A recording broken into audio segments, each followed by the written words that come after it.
தென்னிலங்கை அரசியலில் குழப்ப நிலை. சொகுசு ஹோட்டலில் ரகசிய சந்திப்பில் முக்கிய அரசியல்வாதிகள். சிவனேசதுரை சந்திரகாந்தனை எதிர்வரும் ஆகஸ்ட் 18ஆம் தேதி வரை தொடர்ந்து விளக்கமறியலில் வைக்குமாறு மட்டக்களப்பு நீதவான் நீதிமன்றம் உத்தரவு.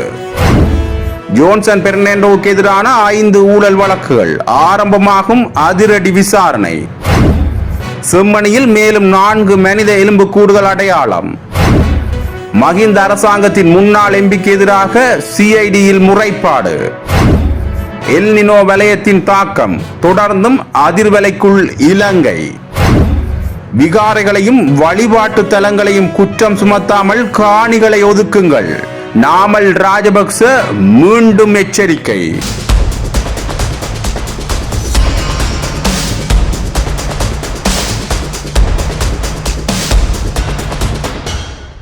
கொழும்பில் உள்ள பிரபல சொகுசு ஹோட்டலில் 2 முன்னாள் ஜனாதிபதிகளும் எதிர்க்கட்சித் தலைவர்களும் ரகசிய உரையாடலில் ஈடுபட்டுள்ளதாக தகவல்கள் வெளியாகியுள்ளது.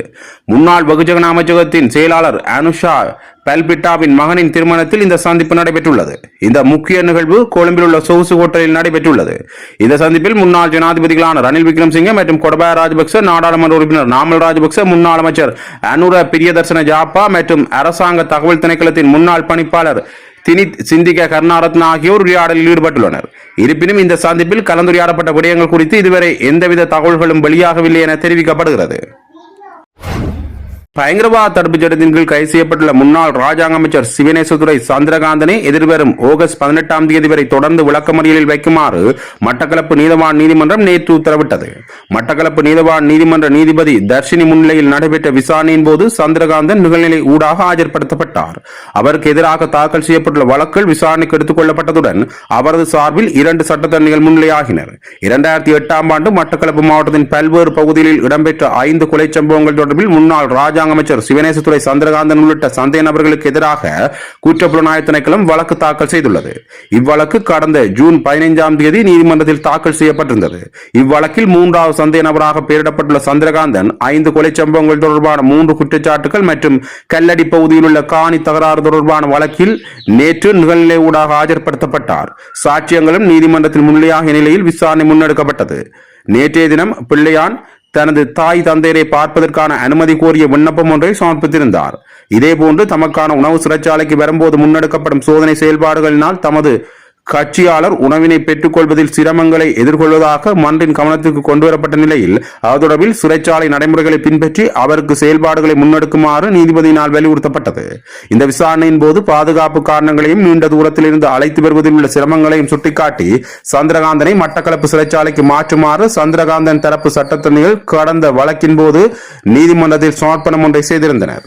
இது தொடர்பான சட்டத்தரணிகள் சமர்ப்பித்த சமர்ப்பணத்துக்கு அரசு சட்டத்தரணிகள் தங்களது ஆட்சேபனையை தெரிவித்துள்ளதுடன் வெளிகரை சிறைச்சாலையில் பிள்ளையானுக்கு தகுந்த பாதுகாப்பு வழங்கப்பட்டுள்ளதாகவும் அவர் அங்கேயே தடுத்து வைப்பது சிறந்தது என்றும் இதற்கான அறிக்கைகளை எதிர்வரும் வழக்குகளில் குற்றப்புலனாய்வு திணைக்களம் சட்டம் அதிபர் திணைக்களத்துக்கு சமர்ப்பிக்க உள்ளதாகவும் அரசு சட்டத்தரணிகள் மன்றுக்கு தெரிவித்துள்ளனர்.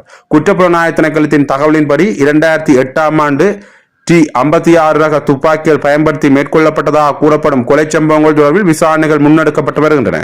ஜனவரி 9ஆம் தேதி கல்லடி முருகன் கோவில் அருகே முன்னாள் காவல்துறை அதிகாரி உள்ளிட்ட 2 சுட்டுக் கொல்லப்பட்ட சம்பவம், மே 22ஆம் தேதி காத்தான்குடி பிரதான வீதியில் 2 சுட்டுக் கொல்லப்பட்ட சம்பவம், ஆகஸ்ட் 20ஆம் தேதி வவுனத்தீவு கொத்தியாப்புல பகுதியில் 1 சுட்டுக் கொல்லப்பட்ட சம்பவம் ஆகிய வழக்குகளுடன் தொடர்படுத்தி சந்திரகாந்தன் சந்தேக நபராக அடையாளப்படுத்தப்பட்டுள்ளதாக நீதிமன்றத்தில் தெரிவிக்கப்பட்டுள்ளது.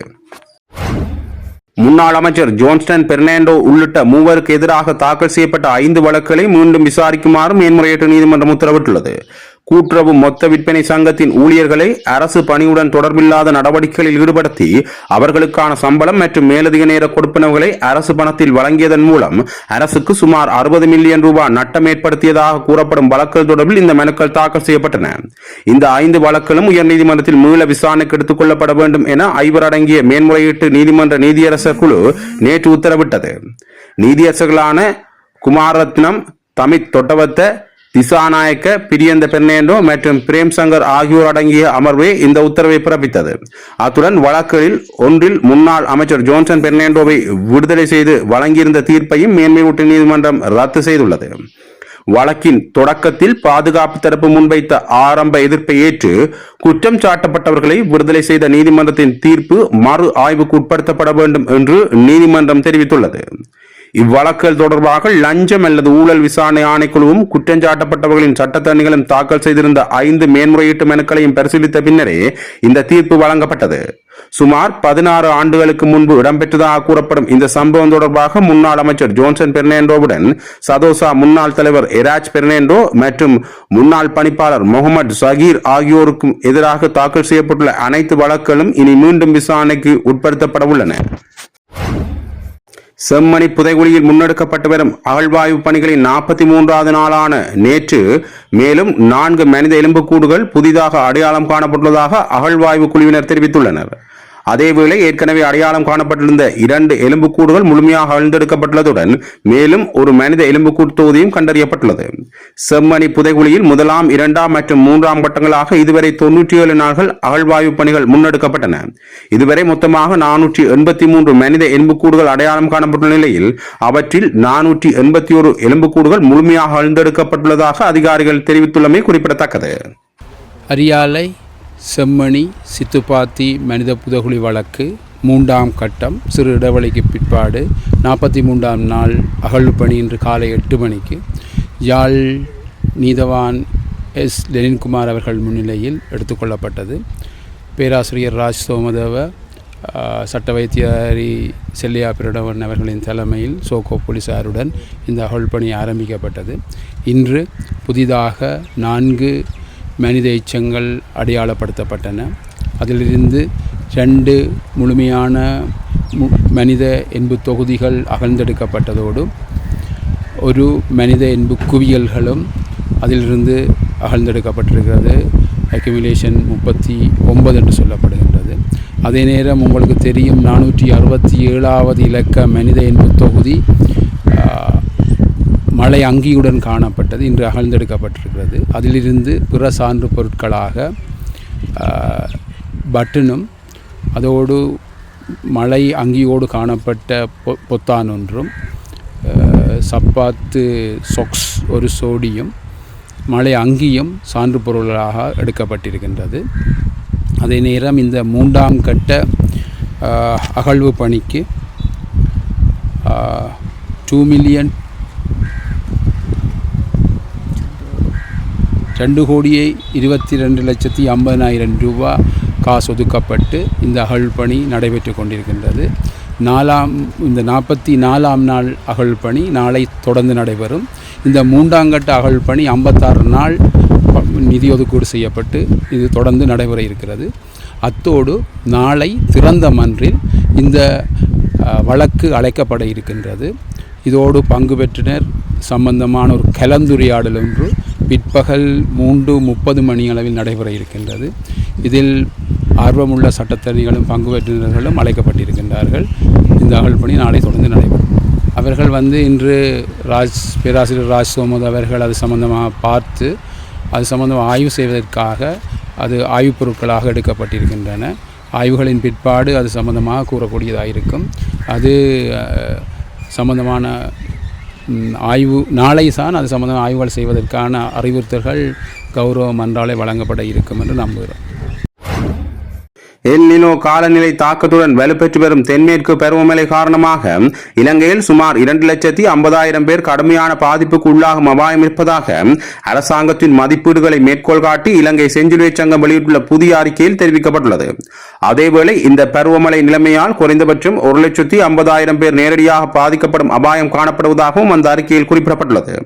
எனினும் உருவாகி வரும் இந்த அனர்த்த நிலைமையை எதிர்கொள்வதற்காக இலங்கை அரசோ அல்லது வேறு எந்த தரப்போ இதுவரை சர்வதேச உதவியை கோரவில்லை என்றும் செஞ்சிலுவை சங்கம் தெரிவித்துள்ளது. தற்போதைய பருவகால வானிலை முன்னறிப்புகள் மற்றும் பிராந்திய காலநிலை கணிப்புகளின்படி இந்த ஆண்டின் தென்மேற்கு பருவமழை காலத்தில் நாட்டிற்கு வழக்கமான அளவுக்கு நெருக்கமான அல்லது அதைவிட சற்று குறைவான மழைவீழ்ச்சி கிடைக்கும் என எதிர்பார்க்கப்படுகிறது. இருப்பினும் நாட்டின் பல்வேறு பகுதிகளில் மழையின் அளவும் தீவிரமும் மாறக்கூடும் என்பதால் வெள்ளம், மண் சரிவு உள்ளிட்ட அனர்த்த அபாயங்கள் தொடர்பில் பொதுமக்கள் தொடர்ந்தும் அவதானத்துடன் இருக்க வேண்டும் என அறிக்கையில் வலியுறுத்தப்பட்டுள்ளது. முன்னாள் அமைச்சரும் பொதுஜன பெரமுன கட்சி உறுப்பினருமான சுசந்த புஞ்சிநிலமே 2008ஆம் ஆண்டு முதல் பயன்படுத்தி வந்த அரசு உத்தியோகபூர்வ இல்லத்துக்கான வாடகை, நீர்க்கட்டணம் மற்றும் மின்சார கட்டணம் எதனையும் செலுத்தவில்லை என வெளிவார பிரதி அமைச்சர் அருண் கேமச்சந்திரா தெரிவித்துள்ளார். அரசியல் நடவடிக்கைகளுக்காக ரத்னபுரி மாவட்டத்திலிருந்து திருகோணமலை மாவட்டத்துக்கு வந்த முன்னாள் அமைச்சரும் பொதுஜன பெரமுன கட்சி உறுப்பினருமான சுசந்த புஞ்சி நிலைமை குறித்த இந்த குற்றச்சாட்டை நேற்று நாடாளுமன்றத்தில் அருண் கேமச்சந்திரா முன்வைத்தார். இந்த நிலுவைத் தொகைகளை மீளப் பெறுவதற்காக அனைத்து மாவட்ட செயலாளர்களுக்கும் நடவடிக்கை எடுத்திருந்த போதிலும் இதுவரை எந்த ஒரு தொகையும் செலுத்தப்படவில்லை எனவும் பிரதியமைச்சர் மேலும் குறிப்பிட்டுள்ளார்.